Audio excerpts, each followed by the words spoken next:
Bonjour, bienvenue sur Bildung et Culture. Dans le cadre des 101 livres pour se former une âme, nous proposons ici l'analyse du livre de l'historien Jacques Le Goff, Les intellectuels au Moyen Âge. Il s'agit d'un livre d'histoire composé de 3 parties.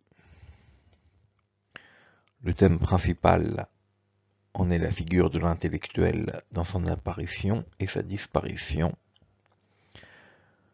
Les thèmes annexes sont l'histoire de la raison, l'université, la dialectique, les Goliards et l'humanisme.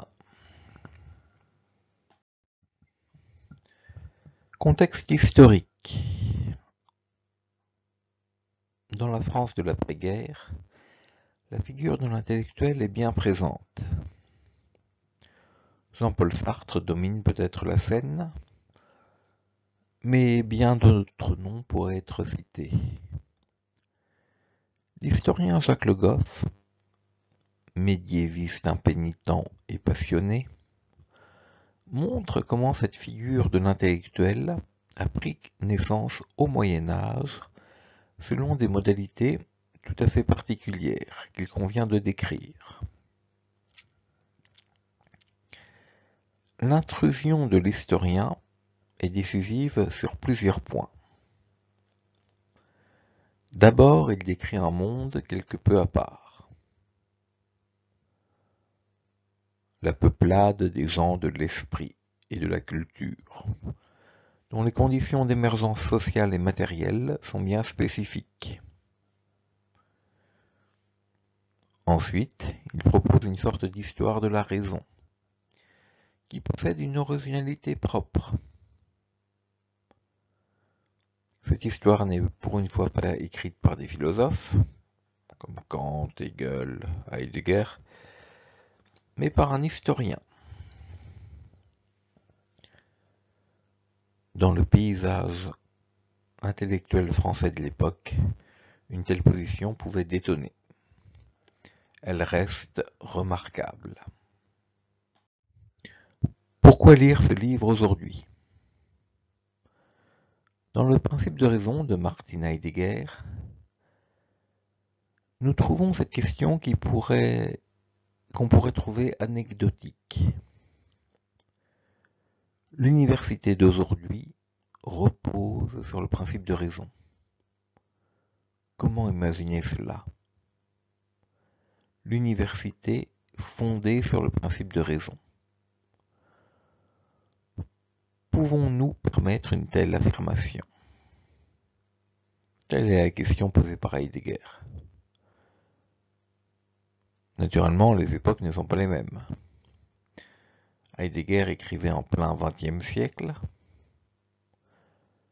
Jacques Le Goff aussi, dira-t-on, mais son angle d'attaque traite du Moyen Âge.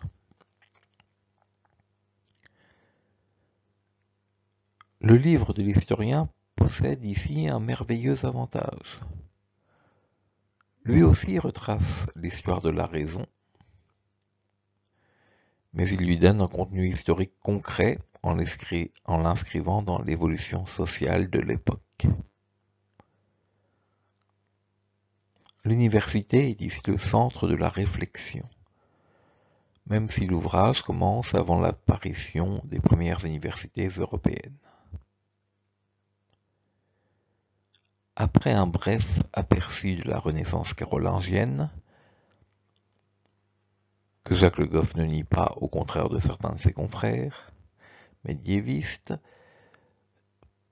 mais qu'il ramène toutefois à ses limites, le livre traite de l'évolution de la situation au XIIe siècle, qui est une évolution urbaine. Le développement de l'urbanité conduit à l'apparition d'une population vagabonde, qui se met à contester la société établie, de manière assez similaire avec le phénomène de la bohème, tel que l'analyse le sociologue Pierre Bourdieu au XIXe siècle. Jacques Le Goff écrit : D'origine urbaine, paysanne ou même noble, les Gauliards sont d'abord des errants, représentants typiques d'une époque où l'essor démographique, l'éveil du commerce, l'essor des villes font éclater les structures féodales, jettent sur les chemins et rassemblent à leur carrefour que sont les villes les déclassés, des audacieux, des malheureux. Abélard est l'une des figures les plus remarquables de la période. Outre ses amours orageuses et célèbres avec Héloïse, il se battit intellectuellement avec saint Anselme, Guillaume de Sampo et tout ce que la scène intellectuelle parisienne comptait de professeurs. Par-delà les anecdotes, on peut retenir l'idée qui court dans tout le livre. Être sur la scène intellectuelle à cette époque, qui valorise tout de même plus le combat franc et direct par l'épée, c'est-à-dire la chevalerie, c'est toujours s'organiser comme un combattant. Mais ce combat que retrace l'historien prendra de multiples tours. Au XIIIe siècle, les universités apparaissent en Europe parce que ce fut le siècle des corporations. Dès le départ, la papauté soutient cet ordre qu'elle juge un petit peu sauvage et donc instable pour le domestiquer. Les universités jouissaient d'un allié de poids sur le plan politique.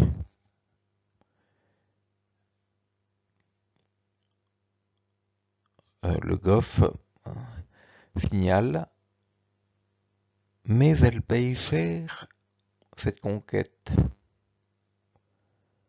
Les intellectuels d'Occident sont d'une certaine mesure, mais à coup sûr, devenus des agents pontificaux.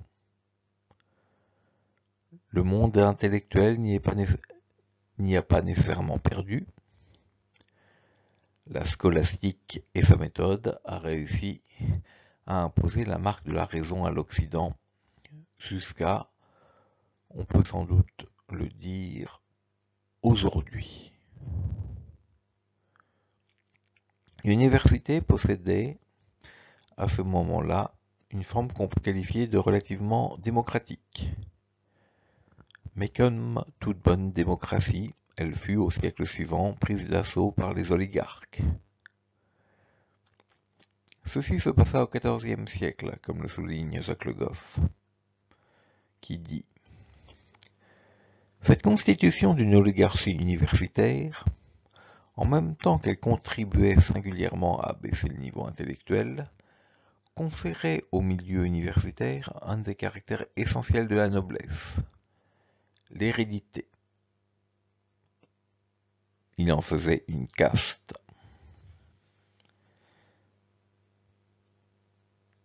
L'intérêt principal du livre de Le Goff consiste à montrer cette dégradation d'un projet par le devenir oligarchique des sociétés démocratiques qui fonctionnent.